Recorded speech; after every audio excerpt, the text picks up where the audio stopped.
Good morning সবাইকে, কেমন আছো তোমরা? এখন সকাল হয়েছে আমার, এখন 9:30 বাজে। তো এখন সকাল হয়েছে আর এখন সকাল সকাল আমি নিয়ে নিয়েছি, এই দেখো। তো এগুলো আমার হচ্ছে ডেলি রুটিনে থাকে। তো কি কি আছে এখানে?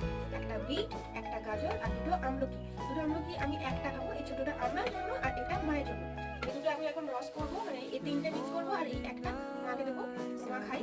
আর হচ্ছে আজকে আমি এটা ফার্স্ট মিনি ব্লগ করছি, এরকম ডে বাই ডে। আমি 7 দিনের একটা চ্যালেঞ্জ নিয়েছি, তো 7 দিন তোমাদের সাথে শেয়ার করবো, ঠিক আছে? আমি মানে শেয়ার করার চেষ্টা করবো যে করতে পারি কিনা। তো চলো কিভাবে আমি এগুলোকে রেডি করে কি করি একটু একটু করে সারাদিনটা তোমাদের সাথে শেয়ার করবো। তো আমি এখন এইগুলোকে ভালো করে ধুয়ে নেবো, তার জন্য আমি দিয়ে দিলাম জল।